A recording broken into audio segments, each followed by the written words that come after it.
Films posted by Mike Rampton published 15 hours ago. The legendary director looks set to take on his first ever superhero film. Here's everything you need to know. You know what Steven Spielberg hasn't made enough films about. World War II. Apart from Schindler's List, Saving Private Ryan, 1941, Raiders of the Lost Ark and Indiana Jones and the Last Crusade, he's done very little about it. And executive producing Flags of Our Fathers and its companion piece Letters From Iwo Jima. But apart from those few things, and the 10-hour mini-series Band of Brothers, he's barely touched upon it.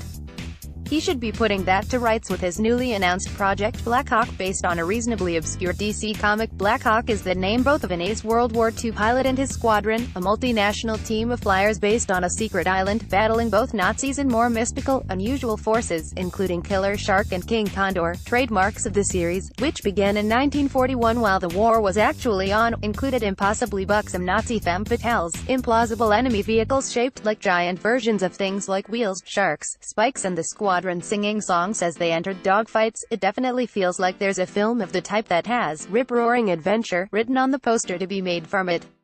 That same kind of pulp-inspired daring do that made Indiana Jones such a hit. Something Spielberg will hopefully not translate straight to the big screen is the incredibly racist caricature that is Chop Chop, the group's sole Chinese member. While later incarnations of the comic reinvented him as a more three-dimensional character, the early versions of him are pretty shockingly offensive, complete with an almost surreally racist accent. Obviously they'll update to awful it for the film, but anyone who really likes the film and is inspired to seek out the old comics that inspired it is in for a bigoted awakening. The past was dreadful. Screenwriter David Koepp, of Jurassic Park fame, is writing the script, and the film will be part of the DC Extended Universe, although it's not known how much it'll tie in with the rest of it.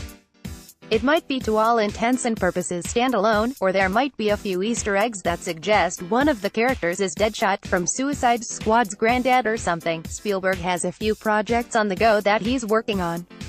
Before this, a fifth Indiana Jones film, a remake of West Side Story, a possible collaboration with Stephen King and an adaptation of Henry James's The Turning of the Screw that he's producing, so it'll be a while yet.